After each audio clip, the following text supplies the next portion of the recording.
Good morning students. आज हम लोग डिस्कस करते हैं पावर से। पावर का सिंपल एक ही मीनिंग होता है, रेट ऑफ वर्क डन, जो आपने पढ़ा है पहले भी। तो पावर का मतलब हो गया power is equal to work done by time, this is power. अब अगर बात इंस्टेंटेनियस पावर की आ जाएगी तो P इज इक्वल टू हम लोग क्या लिखेंगे, delta W by delta T, with a condition that delta T is so small that it tends to be zero. This is the formula for instantaneous power. Power के इस फार्मूले को आपने नहीं पढ़ा है, आप ये फार्मूला पढ़े हुए हैं। इसी फार्मूले से हम लोग इसका यूनिट बना लेते हैं।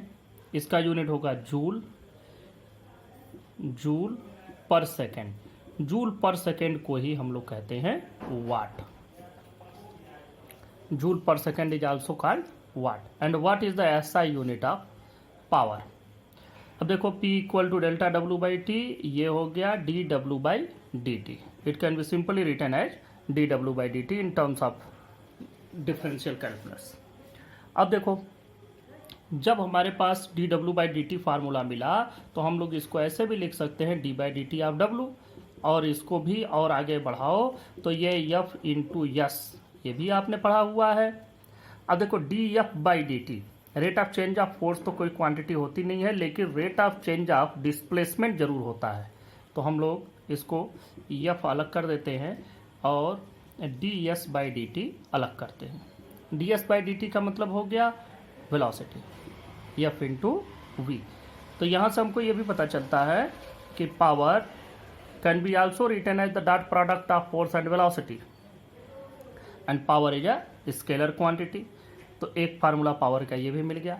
कुछ इसके सिंपल से जो कन्वर्जन्स होते हैं यूनिट के, वो भी देख लो। यूनिट का कन्वर्जन जैसे 1 किलो वाट अगर कहा जाए, 1 किलो वाट, तो ये हो जाएगा सिंपल, आप लोगों को मालूम है 1000 वाट।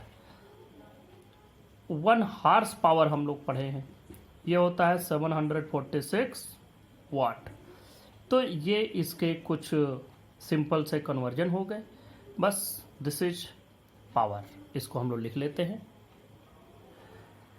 The rate of doing work is called power. Power equal to work by time, P equal to W by T.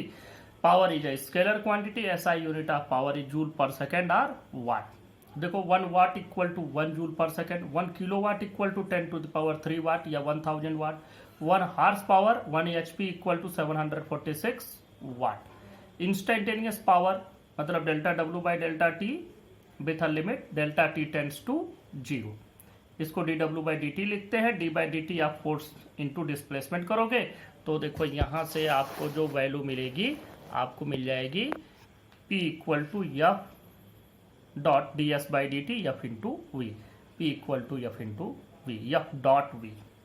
अब देखो, इलेक्ट्रिकल एनर्जी को जब हमको मेजर करना होता है तो उसके लिए एक प्रॉब्लम आती है कि इलेक्ट्रिकल एनर्जी बहुत ज़्यादा कंज्यूम होती है, लंबा यूनिट होता है, बहुत ज़्यादा ह्यूज अमाउंट होता है एनर्जी का। तो उसको हम लोग जूल में या वाट में नहीं मेजर करते हैं, उसको हम लोग मेजर करने के लिए कमर्शियल यूनिट एनर्जी की बनाते हैं। देखो ये एनर्जी हम लोग यहाँ लिख लेते हैं, commercial unit of electrical energy. Electrical energy is measured in kilowatt hour, or इसी को भी कहते हैं बोर्ड ऑफ ट्रेड यूनिट। और it is the electrical energy consumed by an appliance of 1000 watt in 1 hour. तो 1 किलो वाट आवर कितना हो जाएगा, देखो 1000 watt into 1 hour equal to 1000 watt into 60 second हो जाएगा। तो जब आप इसको सॉल्व करते हैं तो ये वैल्यू मिलती है 1 kilo watt hour equal to 3.6 into 10 power 6 joule. ये इतनी एनर्जी मिलती है। अब एक बात यहाँ पर कुछ लोग सोचते भी हैं, सोचना भी चाहिए कि हमने तो इसको लिखा है वाट आवर में, तो वाट आवर में फिर ये एनर्जी कैसे हो गया, वाट आवर में एनर्जी कैसे बनी, इस चीज़ को समझो। वाट आवर में एनर्जी कैसे बनी, तो हम लोगों के पास एक फार्मूला है, इसको आपको लिखना नहीं है, यहाँ तक की चीज़ें आप लिखेंगे। इसके बाद देख लो ये कैसे होता है। हमको मालूम है P equal to W by T. Work done is called power, work done is called energy. Capacity to do work is the energy, और एनर्जी और वर्क का दोनों का सेम यूनिट भी होता है जूल। तो यहाँ से देखो W इक्वल टू अगर आप कैलकुलेट करें तो P इंटू टी, हमने यहाँ क्या किया, kilo watt is the power where hour is time, तो पावर इंटू टाइम किया तो हमको ये एनर्जी मिल गई, एनर्जी मिली जूल में। This is the simple definition. We move to the next topic, energy. Energy का मतलब क्या होता है, किसी भी ऑब्जेक्ट की अगर एनर्जी की बात करें, energy means capacity, energy means capacity to do work, इसी को हम लोग कहते हैं एनर्जी। किसी के अंदर वर्क करने की क्या कैपेसिटी है, दैट इज इट्स एनर्जी। अब देखो एनर्जी एक स्केलर क्वांटिटी है, चूंकि ये भी वर्क ही है, एनर्जी एक्चुअली वर्क ही है, इसीलिए वर्क और energy has the same unit, और ये भी स्केलर है, एनर्जी भी स्केलर हो जाएगी क्योंकि इसमें कोई डायरेक्शन नहीं होता है। यह एक स्केलर क्वांटिटी है और इसकी भी एसआई यूनिट जूल होती है।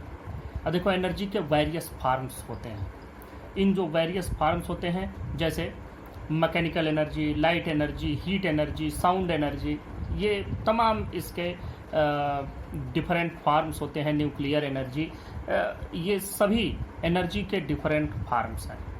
आप लोग ये भी जानते हैं कि energy can neither be created nor be destroyed according to the law of conservation of energy, हम लोग आगे पढ़ेंगे उसको भी। तो एनर्जी क्या होता है, एक फॉर्म से दूसरे फॉर्म में कन्वर्ट हो जाता है, सिर्फ और सिर्फ यही होता है कन्वर्जन ऑफ एनर्जी। जैसे लाइट एनर्जी से आप सोलर पैनल लगा करके बैटरी चार्ज कर लीजिए तो it is converted into chemical energy, और केमिकल एनर्जी से फिर आप लाइट जला लीजिए। तो इस तरह से हम लोग तमाम इंटर कन्वर्जन करते हैं एनर्जी का, लेकिन एनर्जी न कभी प्रोड्यूस होती है न कभी डिस्ट्रॉय होती है, सिर्फ एक फार्म से दूसरे फार्म में कन्वर्ट हो जाती है। अब देखो हमको यहाँ पर जो पढ़ना है, हम लोगों के सिलेबस में क्या है, मैकेनिकल एनर्जी। मैकेनिकल एनर्जी का क्या मतलब होता है कि the energy produced by means of mechanics, mechanics से जो एनर्जी बनती है उसको हम लोग कहते हैं मैकेनिकल एनर्जी। अब मैकेनिक्स से क्या होता है, मैकेनिक्स का मतलब कि rest and motion, rest and motion, इसी को हम लोग कहते हैं मैकेनिक्स। किसी भी ऑब्जेक्ट की स्टडी, उसके प्रॉपर्टीज की study under the condition of rest and under the condition of motion is discussed in the branch of physics, and this branch of physics is called mechanics. तो rest और motion से किसी भी object में जो energy होगी उसी को हम लोग कहेंगे मैकेनिकल एनर्जी। तो हम लोग पहले मोशन वाली बात करते हैं कि मोशन से जो एनर्जी आती है वो कौन सी होगी, वो एनर्जी होगी काइनेटिक एनर्जी, वो हमारे पास काइनेटिक एनर्जी हो जाएगी। तो इतनी चीज़ें लिख लेते हैं, फिर काइनेटिक एनर्जी को डिस्कस करना शुरू करते हैं। Energy, the energy of a body is defined as its capacity of doing work. Energy is a scalar quantity and its SI unit is joule. Energy has various forms such as mechanical energy, light energy, heat energy, sound energy, etc.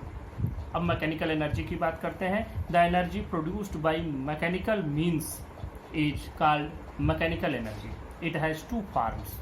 कौन कौन से two forms होंगे, kinetic energy. The energy possessed by a body by virtue of its motion is called kinetic energy. अब हम focus होते हैं kinetic energy पर।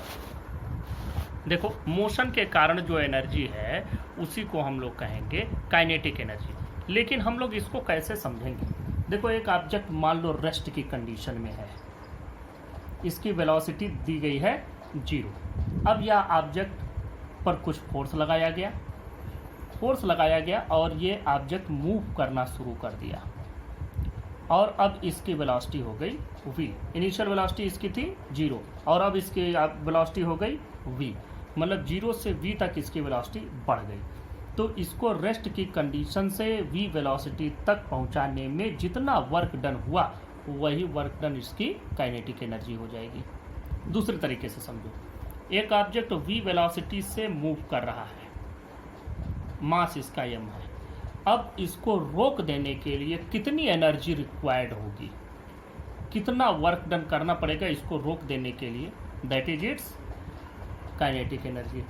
एक तीसरे तरीके से समझो, एक ऑब्जेक्ट v वेलोसिटी से मूव कर रहा है, m मास का ऑब्जेक्ट है।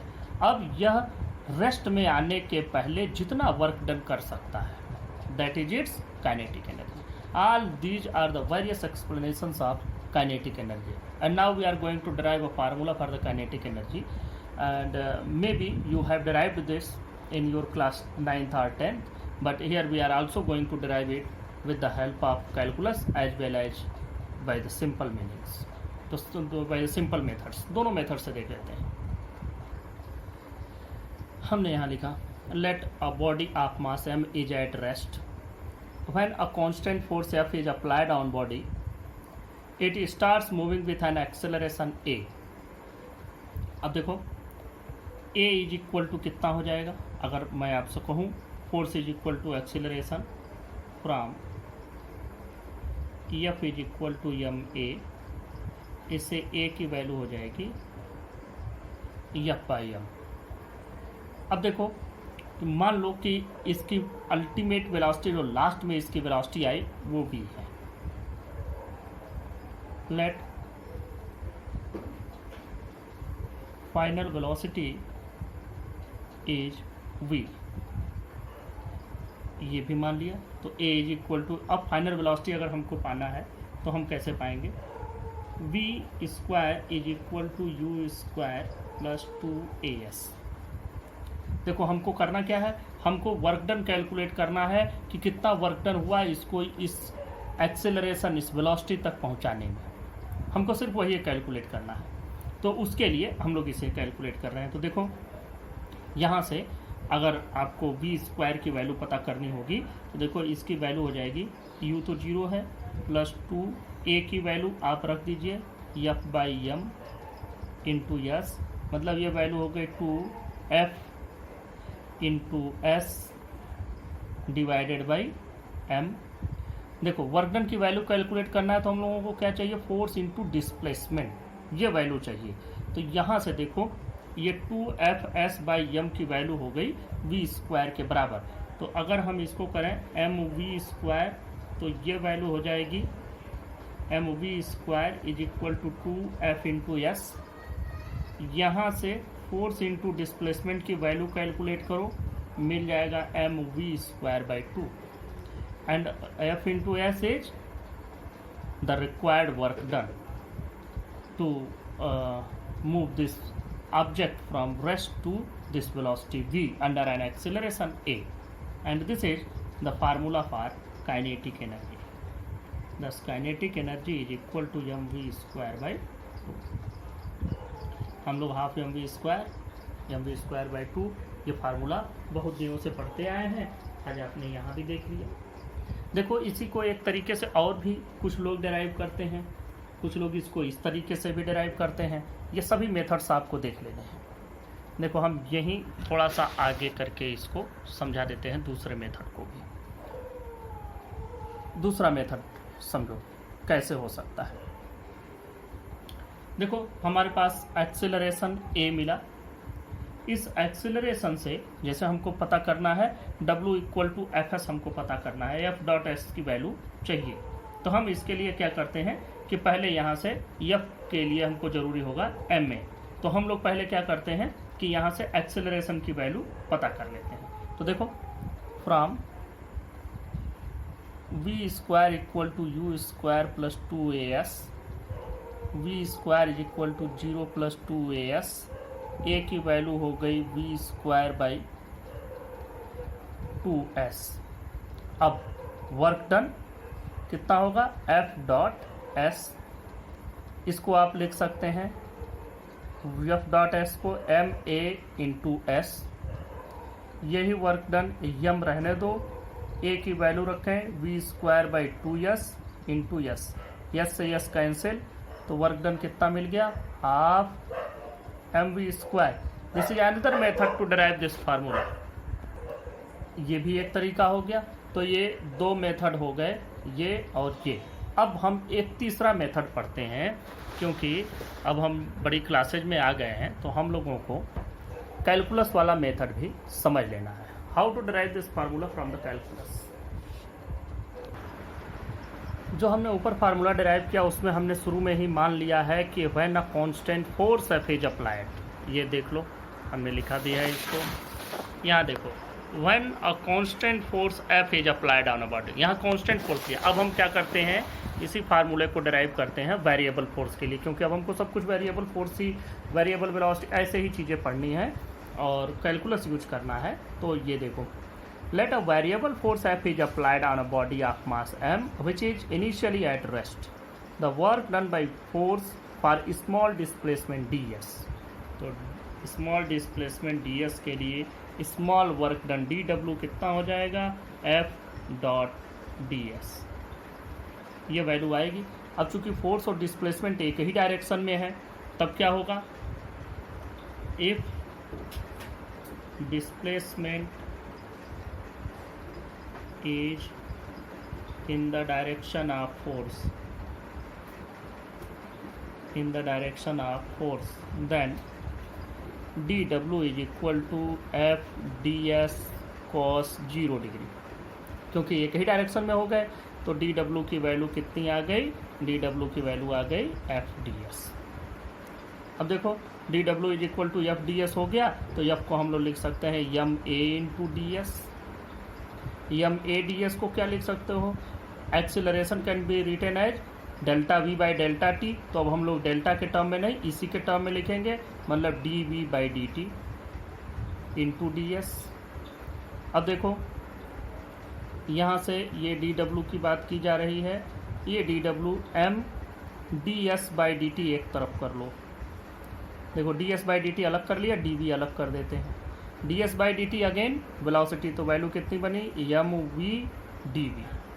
अब मान लो कि हम इसको इनिशियल वेलोसिटी रेस्ट में थी, मतलब इनिशियल वेलोसिटी 0 थी और वहाँ से वी वेलोसिटी तक इसको ले गए, तो टोटल वर्क डन कितना होगा, वही इसकी काइनेटिक एनर्जी हो जाएगी। तो हम लोग इसको भी लिख लेते हैं, total work done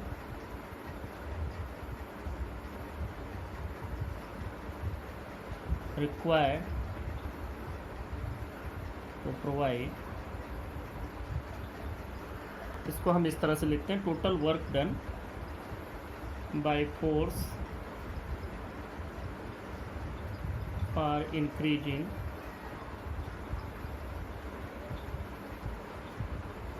velocity of body from 0 to v, ये हम लोग लेकर के चलेंगे 0 से v तक, मान लो इसको हमें वेलोसिटी देनी है। तो टोटल वर्क डन क्या हो जाता है, जब dw से वर्क डन करते हैं तो हम लोग इंटीग्रेट करते हैं, किसको इंटीग्रेट करेंगे, 0 से v तक, इसी को यम वी डी वी। देखो इसमें यम तो कांस्टेंट है, ये तो बढ़े घटेगा नहीं, तो यम बाहर कर देते हैं, integration 0 to v V D V.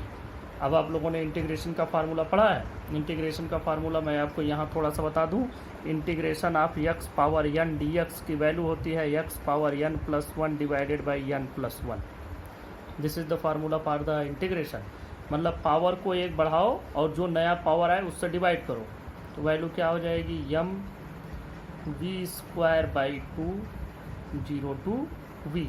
अब इसमें एक बार v रख देंगे और एक बार 0 रख देंगे, तो कितना हो जाएगा, V square by 2 minus 0, and it can be written as work done is equal to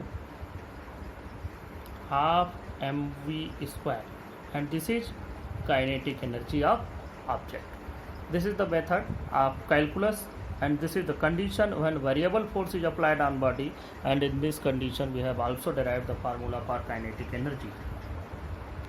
next topic, relation between kinetic energy and linear momentum. इस पर बहुत सारे न्यूमेरिकल क्वेश्चन मिलते हैं कि इसका मोमेंटम इतना बढ़ा दिया तो बताओ काइनेटिक एनर्जी कितनी बढ़ जाएगी, इस तरह के क्वेश्चन और भी इस पर डिपेंडेंट क्वेश्चन। ये रिलेशन जान लो, देखो मोमेंटम का formula linear momentum P is equal to M V, आपने पहले पढ़ रखा है। काइनेटिक एनर्जी आप पहले से जानते थे, आज भी जान लिए, हाफ एम वी स्क्वायर। इसी को हमें एम वी के टर्म में बनाना है। कैसे बनेगा ये एम वी के टर्म में, इसके लिए हम लोग क्या करें, इसमें एम से मल्टीप्लाई कर दे तो ये एम स्क्वायर वी स्क्वायर हो जाएगा और एम से डिवाइड कर दो तो 1/2m, और इसको कर दो m square v square. m square v square का मतलब M V whole square divided by 2m। इसका मतलब क्या हो गया, एम वी का होल स्क्वायर मतलब p स्क्वायर बाई 2m। तो यहाँ से p की वैल्यू, p स्क्वायर की वैल्यू कितनी हो जाएगी, 2m into kinetic energy k। Kinetic energy k यहीं पर लिख दो। काइनेटिक एनर्जी को हम लोग पहले ही मान लेते हैं, काइनेटिक एनर्जी को हम लोग k लिख देते हैं। तो ये p square equal to 2m, यहाँ से हमको मिलता है p equal to √2m into k। तो इस तरह से काइनेटिक एनर्जी और लीनियर मोमेंटम के रिलेशन पर जो क्वेश्चन आएंगे you can easily solve.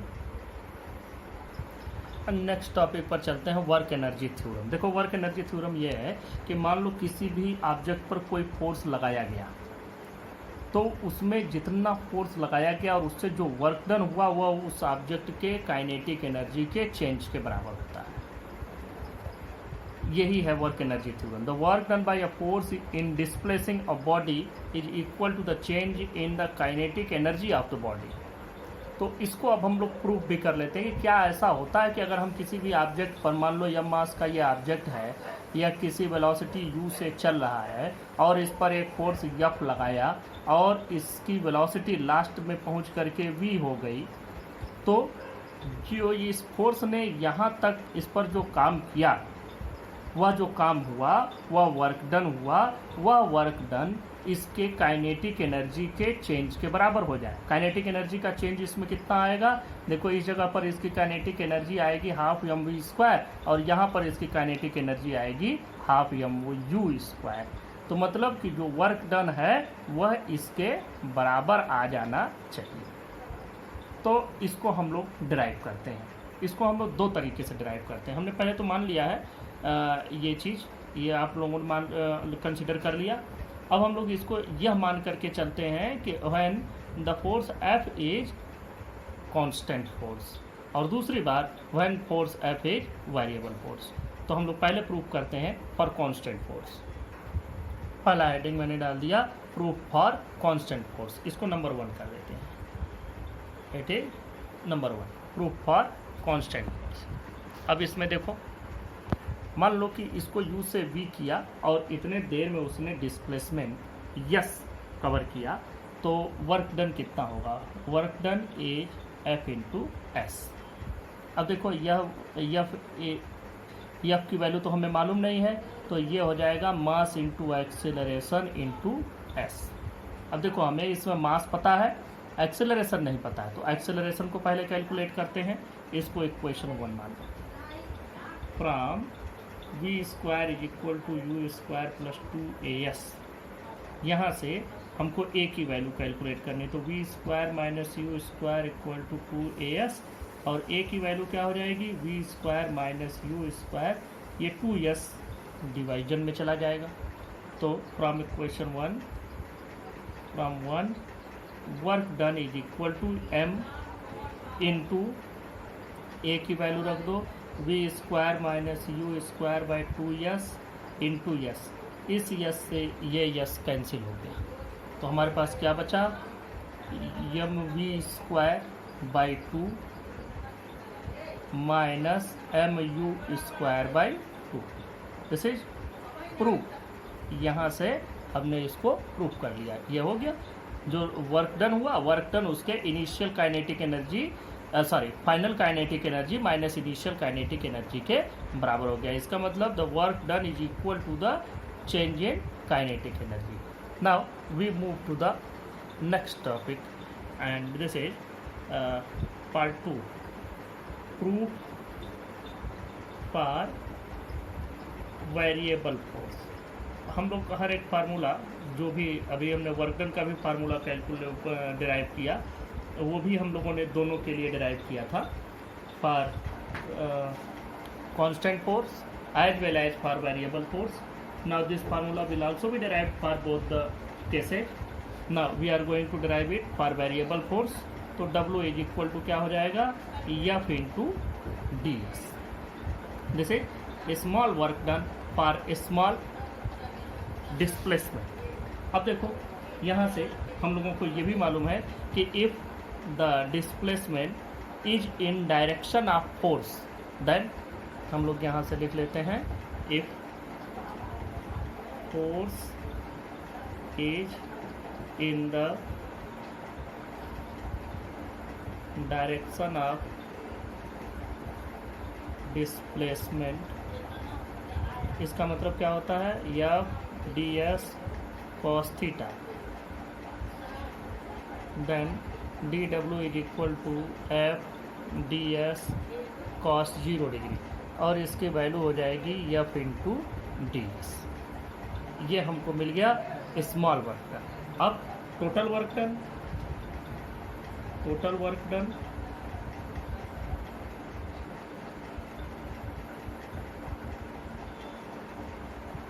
For increasing velocity from u to v। ये देखो ये वर्क डन हो जाएगा, इसी को हम लोग इंटीग्रेट कर देंगे, एफ डी एस को इंटीग्रेट कर देंगे कहाँ से, u से v। अब देखो इसको u से v तक कैसे, फोर्स है, फोर्स तो ds के टर्म में इंटीग्रेट नहीं होगा, तो हम लोग इसको लिखेंगे एम ए डी एस, ये u टू v ऐसे ही रहेगा। यह जैसे हम लोगों ने इस पिछली बार वर्क डन वाले फार्मूले में किया था, सेम वैसे ही इसको लिख देंगे D V by D T into D S. अब यम बाहर कर दो, ये u टू v आपको हर बार लिखना है, चाहते तो ये पहले ही बना लेते फिर डायरेक्ट इसको रखते। तो देखो यहाँ पर ये यम u टू v, क्योंकि यम तो इंटीग्रेट नहीं होगा इसलिए इसको अलग कर दिया, यहाँ से D S by D T अलग कर दो और डी वी अलग कर देते हैं।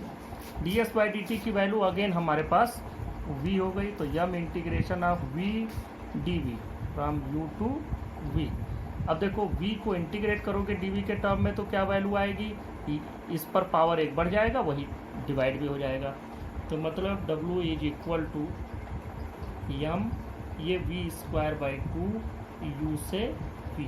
अब एक बार इसकी जगह v रखेंगे माइनस u रखेंगे, तो यम ये हो जाएगा v square by 2 minus u square by 2। क्या लिखेंगे, half m we square minus half m you square, मतलब final kinetic energy minus initial kinetic energy.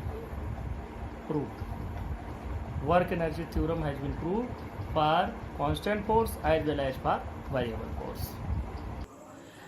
अब नेक्स्ट टॉपिक पर डिस्कस करते हैं पोटेंशियल एनर्जी।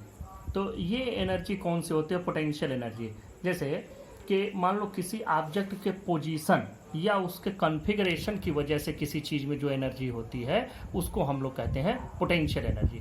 तो पोजीशन या कॉन्फ़िगरेशन दोनों दो बातें हो गई। पोजीशन का मतलब कि जैसे मान लो कि किसी अदर फील्ड ऑफ फोर्स में कोई ऑब्जेक्ट किसी पोजीशन पर रखा हुआ है, तो वह वहाँ पर रखे जाने के लिए कुछ न कुछ एनर्जी उसके पास होगी। जैसे मान लो कि ये ग्रेविटेशनल फील्ड है, ये अर्थ हो गया, ये हमने अर्थ इसको एज्यूम कर लिया कि ये अर्थ का सरफेस हो गया, अर्थ का पूरा ये सरफेस है। अब मान लो कि इस सरफेस के ऊपर हम कहीं भी रहेंगे तो हमको इसका अट्रैक्शन महसूस होगा, ग्रेविटेशनल पुल महसूस होगा डाउनवर्ड डायरेक्शन में towards the centre of this object, मतलब towards the centre of the earth. अब मान लो कि यहाँ पर अगर हम किसी यम मास के ऑब्जेक्ट को इस जगह पर रखें तो ये तो तुरंत यहाँ पर आ जाना चाहेगा सरफेस पर, लेकिन अगर मान लो कि इसको कुछ फोर्स लगा करके हम यहाँ पहुँचाए हैं तो इसको इस जगह तक ले जाने में हमको कुछ न कुछ वर्क डन करना पड़ा।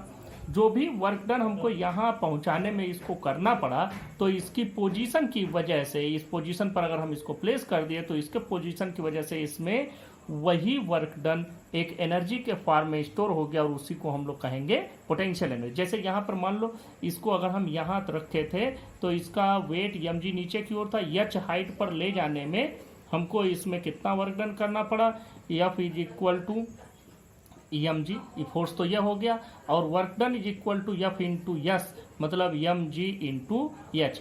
यह इतना वर्क डन हमको करना पड़ा इस यम मास के ऑब्जेक्ट को अर्थ के सरफेस से h हाइट तक ले जाने में, and this work done is stored in this object of mass m in the form of potential energy.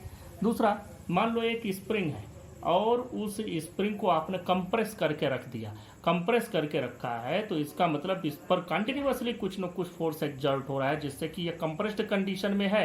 तो इसका मतलब ये जैसे ही छूटेगा कंप्रेशन से वह अपने इनिशियल कंडीशन में, अपने इक्विलिब्रियम कंडीशन में जाने की कोशिश करेगा और कुछ वर्क डन करेगा। तो इसको कंप्रेस करने में जो हमको वर्क डन करना पड़ा वो भी इसमें पोटेंशियल एनर्जी के फॉर्म में स्टोर हो गया। अगर हम इसी स्प्रिंग को स्ट्रेच कर दें, फैला दें, तो फैलाने में भी हमको कुछ काम करना पड़ेगा। जैसे आप लोग देखते होंगे बहुत डिफरेंट एक्सरसाइज करने के लिए बने होते हैं, जैसे हाथ की एक्सरसाइज करने वाला होता है, उन सब में स्प्रिंग ही होते हैं।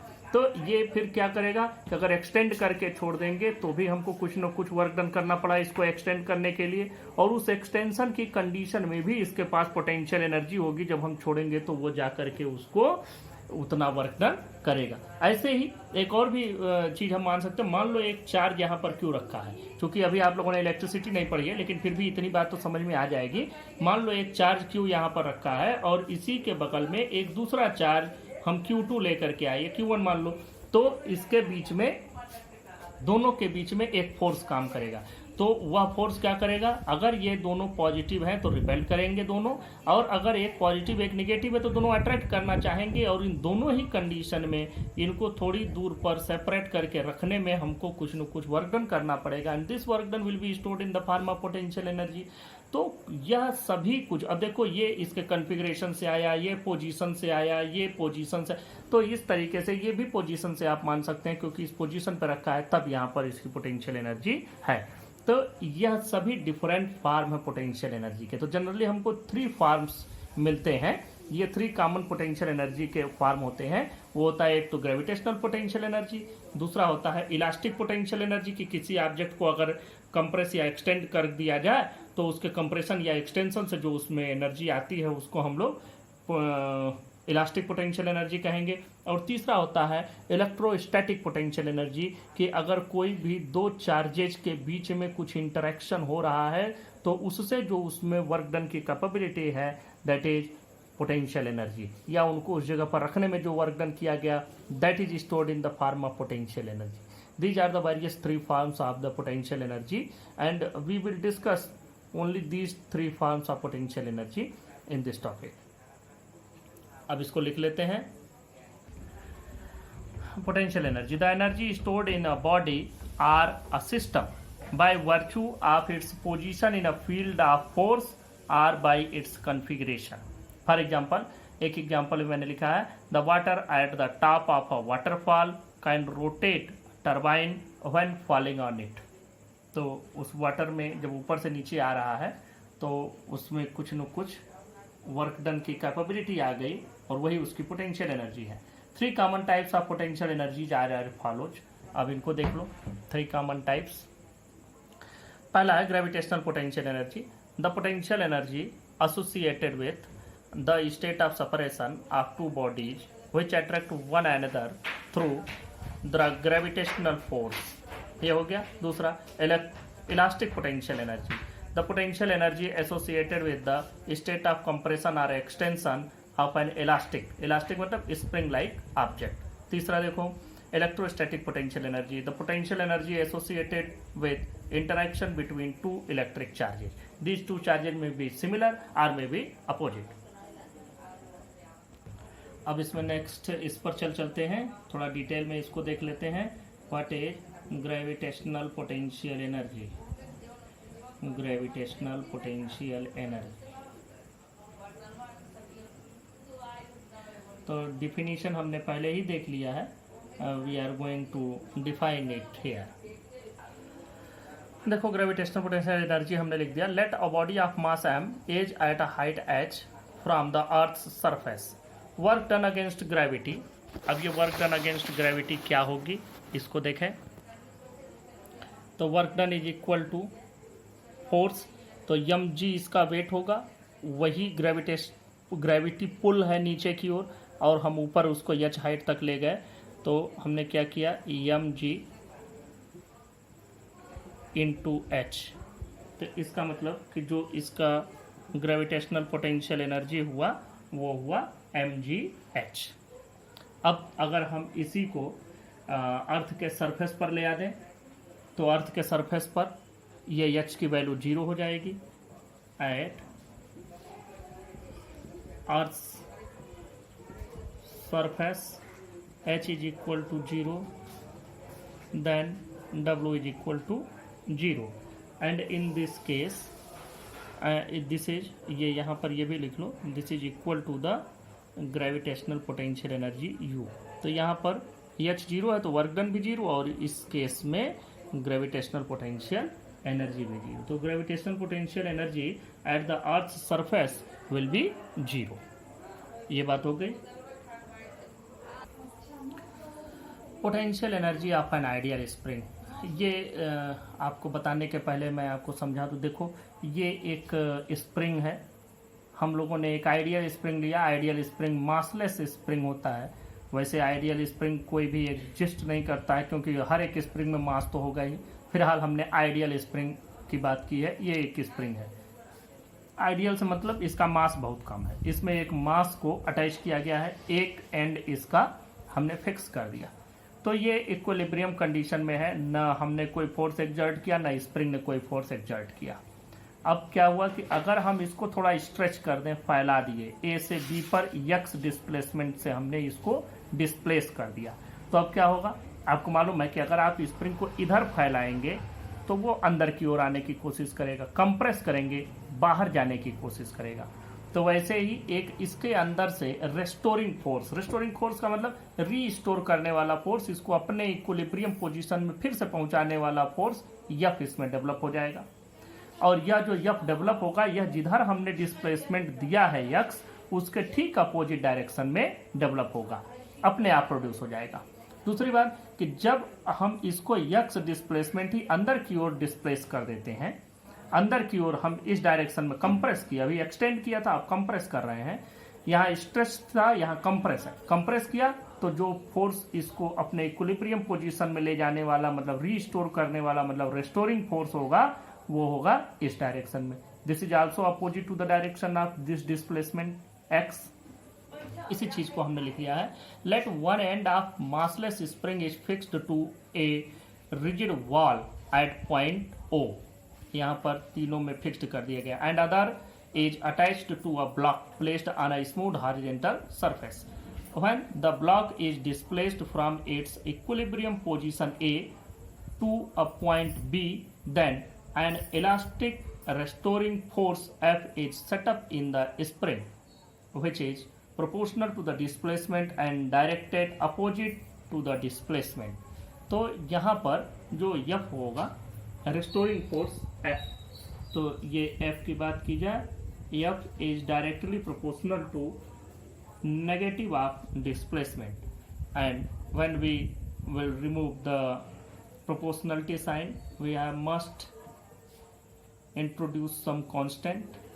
F is equal to minus kx, where k is called force constant or spring constant, where k is equal to force constant or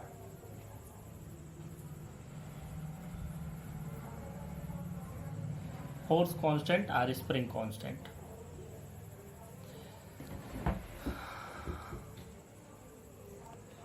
यहाँ पर नेगेटिव साइन ये बता रहा है कि F is opposite to the direction of displacement. यहाँ लिख भी देते हैं, negative sign represent that F is opposite to the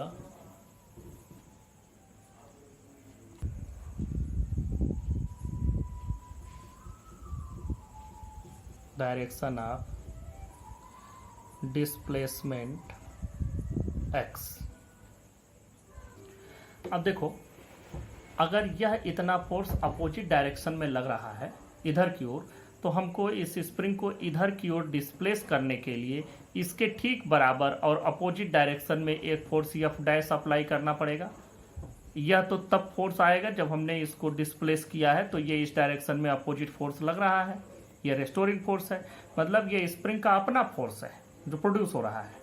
अब हमको अगर इस स्प्रिंग को स्ट्रेच करना है, एक्सटेंड करना है, तो हमें इतना ही फोर्स अपोजिट डायरेक्शन में एक्सर्ट करना पड़ेगा। मतलब वह जो हमारा एफ डैश है it will be negative to this force F, क्योंकि यह इसके जस्ट अपोजिट डायरेक्शन में है, दो both are in opposite direction. तो इसको लिखते हैं, देखो, thus to stretch the spring through a distance x we must exert a force F dash equal and opposite to F. तो इसका मतलब हमको कितना फोर्स लगाना पड़ेगा, हमको लगाना पड़ेगा F dash is equal to minus F, और जो इसकी वैल्यू आएगी, इस वैल्यू को देखो, ये कितना आ जाएगा, माइनस एफ की वैल्यू है माइनस के एक्स। मतलब हम जो फोर्स एक्सर्ट करेंगे in order to extend the spring that will be k x, ये वैल्यू आ गई। अब देखो आप क्या समझ रहे हैं कि जब इसको हमें एक्सटेंड करना है तो जो फोर्स लगा रहे हैं वो वेरिएबल है या कांस्टेंट है। तो देखो एफ डैश की वैल्यू देखो किस पर डिपेंड करी, एक तो के पर, एक यक्स पर। जैसे जैसे आप इसको अपने इनिशियल पोजीशन से आगे की ओर, जो कि ये स्प्रिंग से जुड़ा हुआ है, तो जैसे इसको आगे बढ़ाते जाओगे वैसे वैसे यक्स की वैल्यू भी बढ़ती जाएगी, वैसे वैसे हर एक पॉइंट पर यक्स बढ़ेगा तो एफ डैश की वैल्यू भी बढ़ेगी। तो जितना ज़्यादा आप इसको आगे बढ़ाएंगे, फोर्स हर पॉइंट पर वैरी कर रहा है, इसका मतलब this is the matter of work done during a variable force, work done under a variable force. तो वेरिएबल फोर्स से ये वर्क डन हो रहा है।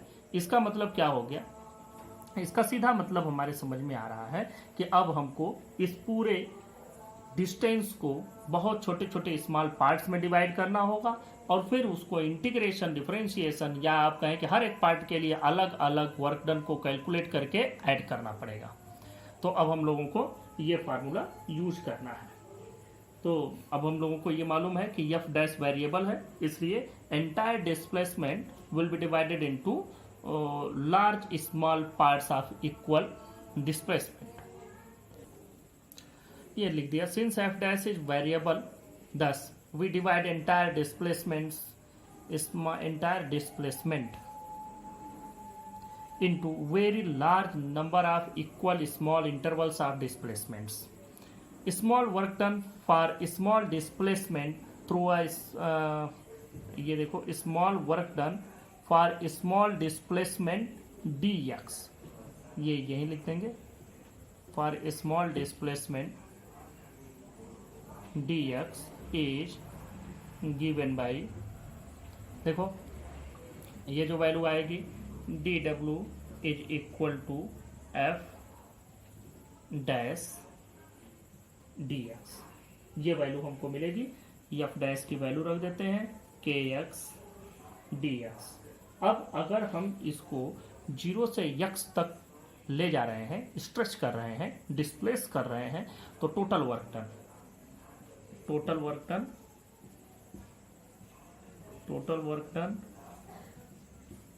for total work done for displacement of block through x is given by, देखो ये value कितनी आ जाएगी, हमारे पास dw का फार्मूला है।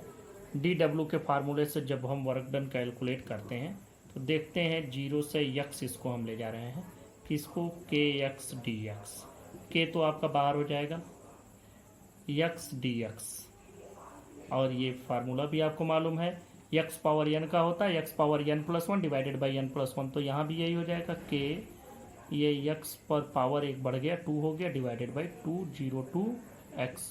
एक बार इसकी जगह x रखो, एक बार 0, तो ये x रखोगे तो इतना, -0 रखने पर पूरा 0, तो कितनी वैल्यू आई, 1/2 के x square. This is the work done required to stretch the spring through a distance x, or we can also say that to provide a displacement x to the block attached with the spring, and this work done will be stored in the spring in form of potential energy. Therefore potential energy is equal to work done is equal to 1/2 kx square. This is the formula for potential energy of an ideal spring. After the derivation of this formula, हम लोग एक बात और समझना चाहते हैं कि ये जो काइनेटिक एनर्जी, पोटेंशियल एनर्जी इसमें आ रही है, ये क्या है, कैसे आ रही है। तो इसके लिए अब हम लोग चलते हैं इसके फिगर पर, इनिशियल फिगर पर। देखो, जब हम इस जगह पर ब्लॉक को ले गए, यहाँ तो ये इक्विलिब्रियम कंडीशन में है, जब हम यहाँ पर ब्लॉक को ले गए तो यहाँ ले जा करके हमने रोका इसको। जब इस जगह पर हम रोके तो यहाँ पर काइनेटिक एनर्जी 0 हो गई, क्योंकि there is no motion at the point B. अब यहाँ पर पोटेंशियल एनर्जी है लेकिन काइनेटिक एनर्जी 0 हो गई, क्योंकि यहाँ पर कोई मोशन नहीं है। हम अगर इसको छोड़ देते हैं यहाँ से, तब क्या होगा, तब इसकी पोटेंशियल एनर्जी कम होना शुरू हो जाएगी और यह काइनेटिक एनर्जी में कन्वर्ट होगी। अब जब यही ब्लॉक यहाँ से यहाँ पहुँचेगा तो उसके पास इस जगह पर वेलोसिटी होगी, कुछ वेलोसिटी होगी, मतलब अब यहाँ पर इसके पास काइनेटिक एनर्जी होगी और यहाँ पर इसकी पोटेंशियल एनर्जी 0 हो जाएगी। फिर यह कंप्रेस होगा और इस पोजीशन सी पर पहुँच जाएगा। अगर कोई फ्रिक्शनल फोर्स न हो तब की बात की जा रही है और स्प्रिंग आइडियल हो उस कंडीशन में, तो यह थोड़ा सा और आगे चला आएगा और यक्स इधर था तो अब यक्स यहाँ पहुँच जाएगा। इस जगह पहुँचने के बाद फिर इसके पास पोटेंशियल एनर्जी हो गई और काइनेटिक एनर्जी अगेन 0 हो गई, क्योंकि अब इसका मोशन फर्दर नहीं हो रहा है। अब फिर यहाँ से अगर हम इसको छोड़ते हैं तो अगेन ये मूव करेगा। जब मूव करेगा तो जो इसकी पोटेंशियल एनर्जी यहाँ है वही काइनेटिक एनर्जी में कन्वर्ट होगी और ये फिर इस कंडीशन।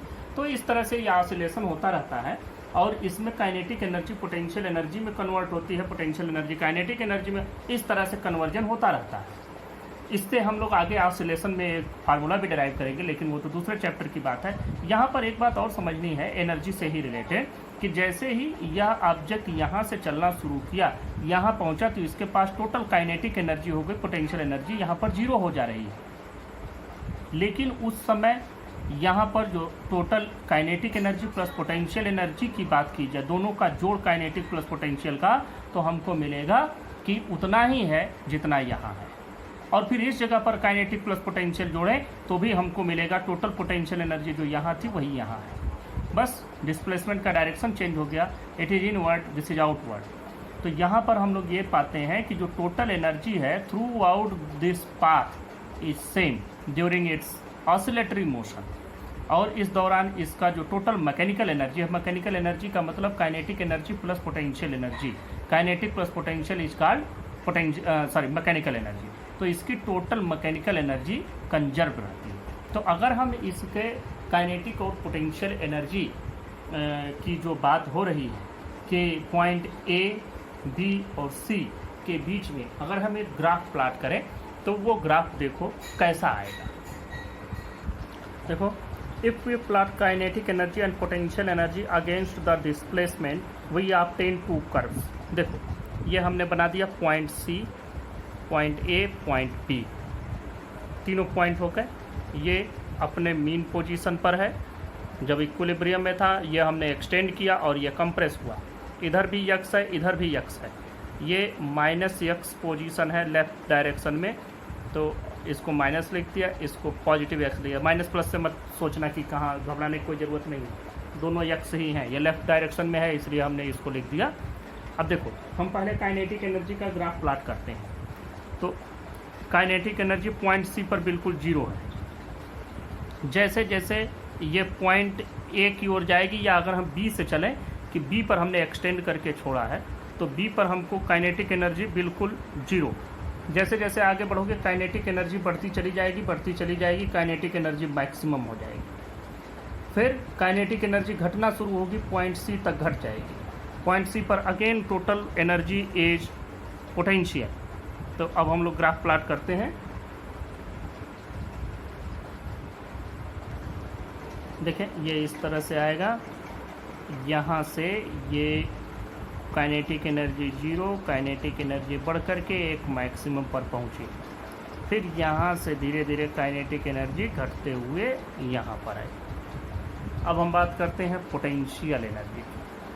अब हम लोग, ये ग्राफ हो गया, इस ग्राफ को नाम दे दो काइनेटिक एनर्जी ग्राफ। अब हम लोग पोटेंशियल एनर्जी का बनाते हैं।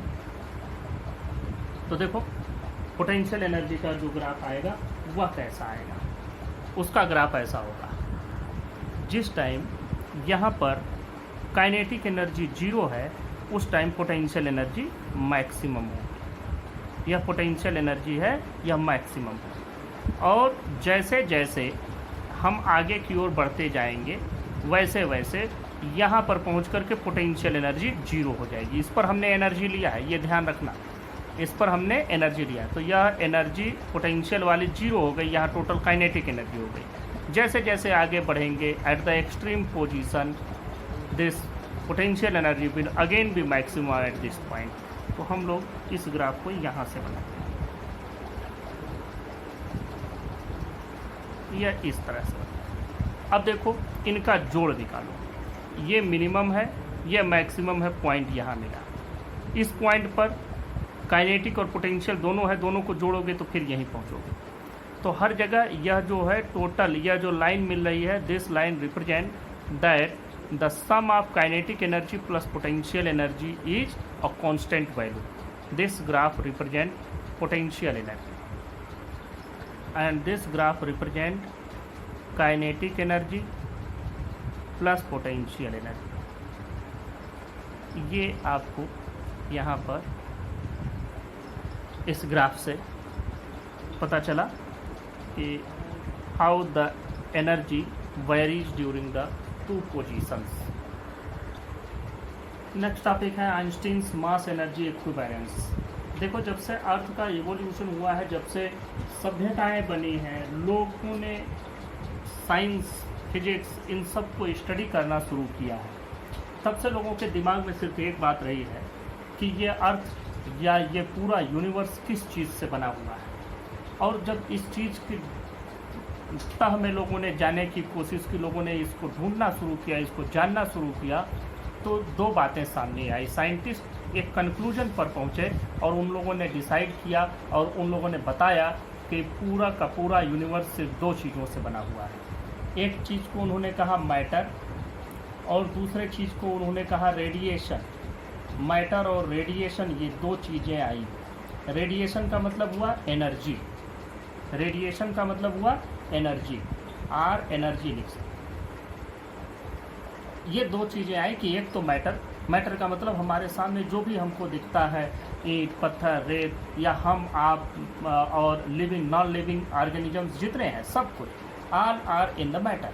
दूसरी चीज़ रेडिएशन, रेडिएशन मतलब एनर्जी। एनर्जी बहुत से फॉर्मेट में है, जैसे light energy, sound energy, waterfall की जो एनर्जी है, पोटेंशियल एनर्जी, काइनेटिक, बहुत ढेर सारे फॉर्म्स हैं एनर्जी के। तो ये दो बातें सामने आई कि ये दो चीज़ों से मिलकर के बना हुआ है मैटर प्लस रेडिएशन और एनर्जी। और ये फार्मूला या ये थ्योरी बहुत दिनों तक चलती रही। फिर एक जीनियस साइंटिस्ट थे आइंस्टीन, इन्होंने बताया कि ये मैटर और रेडिएशन भी अलग नहीं है, आप दो चीज़ों से बना मान रहे हैं। उन्होंने कहा कि नहीं, सिर्फ और सिर्फ एक ही चीज़ से बना हुआ है और वो चीज़ है एनर्जी। तो उन्होंने बताया कि mass can be converted into energy according to a formula E = mc²। This is a well known formula given by the great scientist Albert Einstein, and this formula represent how a mass can be converted into energy, where C is equal to 3 × 10⁸ meter per second. This is the value of the speed of light.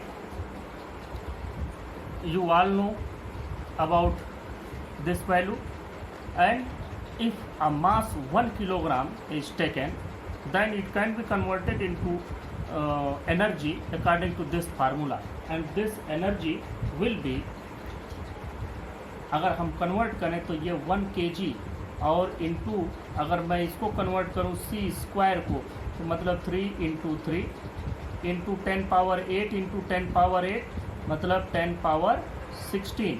तो यहाँ से हमको मिलता है 9 × 10⁻16 joule. 9 × 10⁻16 joule energy can be obtained by a matter of mass 1 kilogram. So this is a well known formula, given by Einstein, and it also known as mass energy equivalence relation.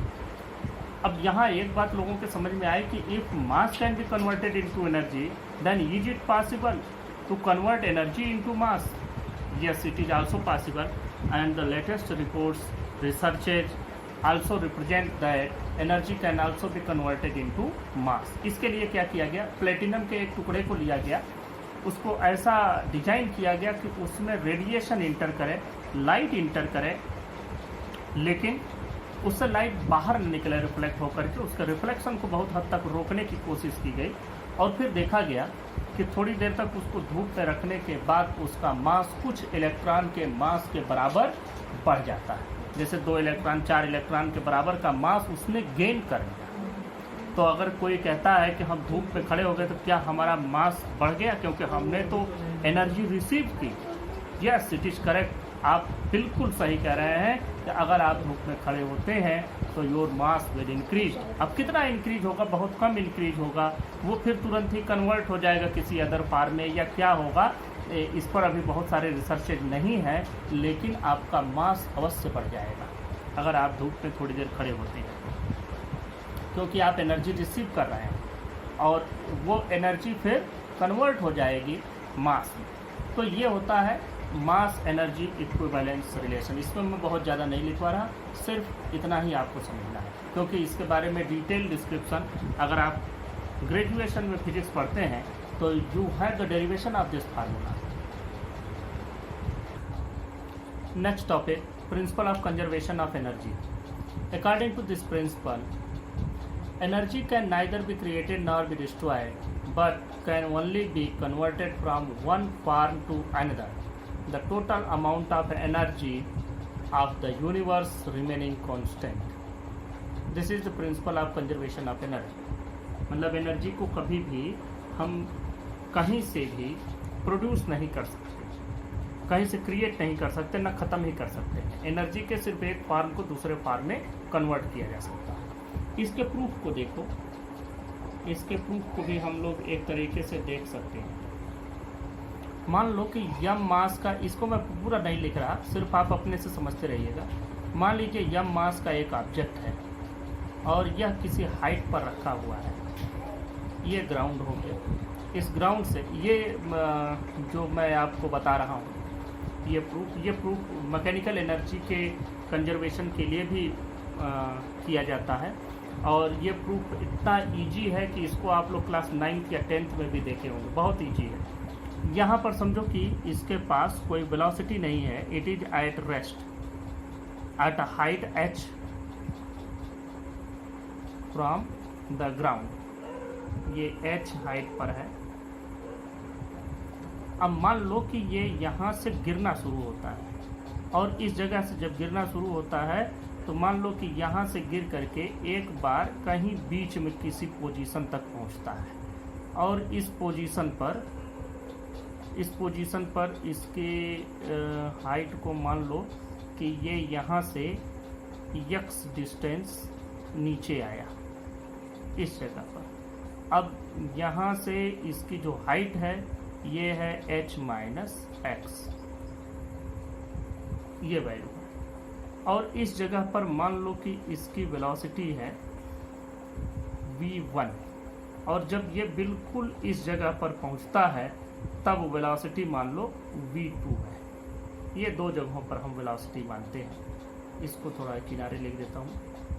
ये v1 हो गया, इस जगह पर जो velocity है इसको v2 मान लो, एग्जैक्ट इस पोजीशन पर। अब देखो, अगर हम इस जगह पर इसको देखें कि जब ये रेस्ट की कंडीशन में इस टॉप पोजीशन पर है, तो इन पोजीशन के नाम भी लिख दो। इस पोजीशन का नाम लिख दो A, इसका B और इस पोजीशन को C।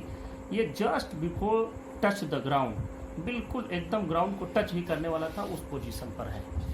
तो अगर हम इसके प्रूफ की बात करें तो अगर हम पॉइंट A पर बात करें, at point A total energy क्या हो जाएगी? Kinetic energy plus potential energy. Kinetic energy है 0 क्योंकि वहाँ तो वो रेस्ट में है। पोटेंशियल एनर्जी है mgh, मतलब टोटल एनर्जी आई mgh। अब पॉइंट बी की बात करते हैं। At point B potential energy is equal to m g, और ये कितनी हाइट पर है अर्थ के सरफेस से, ये ग्राउंड से हाइट है इसका h minus x. Point B पर पोटेंशियल एनर्जी है h माइनस एक्स, और यहाँ पर जब ये x डिस्टेंस तक गिर गया नीचे तो यहाँ पर इसके पास वेलोसिटी क्या आई v1। तो हम v1 की वैल्यू कैलकुलेट करते हैं, तो इसको किस फार्मूले से निकालेंगे। देखो दो फार्मूले हैं, एक v equal to u plus a t, वो नहीं लगेगा क्योंकि टाइम नहीं है। v square equal to u square plus 2as से निकालो, from v square equal to u square plus 2as। यहाँ से अगर देखो तो यहाँ हमको v1 स्क्वायर चाहिए, ये u स्क्वायर की वैल्यू 0 हो गई, प्लस 2, और यहाँ ग्रेविटेशनल एक्सेलरेशन डाउनवर्ड पॉजिटिव लेते हैं 2g, और ये कितना हाइट आया, कितना डिस्टेंस इसने कवर किया x, तो v1 स्क्वायर की वैल्यू आ गई 2gx। तो यहाँ पर काइनेटिक एनर्जी क्या हो जाएगी 1/2 mv1 स्क्वायर, और ये वैल्यू हो जाएगी 1/2 m v1 स्क्वायर की वैल्यू हो गई 2gx। 2 से 2 कैंसिल, तो कितना बचा mgx। This is the value of kinetic energy. दस टोटल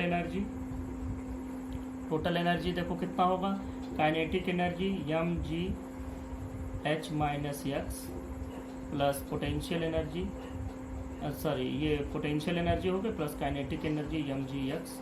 अब इसमें से mg कॉमन ले लो, क्या बचा h minus x plus x, मतलब ये x से x कैंसिल, कितना बचा mgh। दोनों ही पोजीशन पर A पर और B पर, दोनों पर हमको टोटल एनर्जी अभी कितनी मिल रही है, एक ही मिली। अब हम चलते हैं पॉइंट C पर, एट C पर अगर हम जाएंगे तो यहाँ पर इसके पास जो पोटेंशियल एनर्जी है वो हो गई 0, क्योंकि ये यहाँ लगभग रेस्ट में आ गया रहेगा, और जो वैल्यू है तो वही फिर से वही फार्मूला लगाएंगे, from v square equal to u square plus 2as। इस फार्मूले से देखो यहाँ पर हमने लिया v2 स्क्वायर, क्योंकि इस जगह पर हम वेलोसिटी v2 मान रहे हैं, u स्क्वायर की वैल्यू आपको रखनी पड़ेगी। तो यहाँ पर u स्क्वायर की वैल्यू आप क्या रखेंगे, आप ये मानेंगे कि रेस्ट से चला है और यहाँ पर पूरा h हाइट तक यह गिरने में इतने आए, तो ये 0 हो जाएगा, प्लस 2as, तो 2gh। तो v2 स्क्वायर की वैल्यू आपको क्या मिली, v2 स्क्वायर की वैल्यू मिली 2gh। तो यहाँ पर काइनेटिक एनर्जी कैलकुलेट करो, 1/2 mv2 स्क्वायर, ये वैल्यू हो जाएगी 1/2 mv2 स्क्वायर की वैल्यू देखो डायरेक्ट पुटअप करो 2gh, 2 से 2 कैंसिल, कितना बचा mgh। तो total energy at point C, total energy will be kinetic energy plus potential energy. Kinetic energy हमने कैलकुलेट किया mgh प्लस पोटेंशियल एनर्जी 0, मतलब mgh। तो हम क्या पा रहे हैं, हमें मिल रहा है total energy at point A equal to total energy at point B is equal to total energy at point C। Therefore law of conservation of energy is prove. तीनों पोजीशन पर while falling through vacuum there is no resistive forces between the point A to C। ये हमको मिलता है कि तीनों जगहों पर टोटल एनर्जी की वैल्यू कांस्टेंट होती है। This is proof of law of conservation of energy.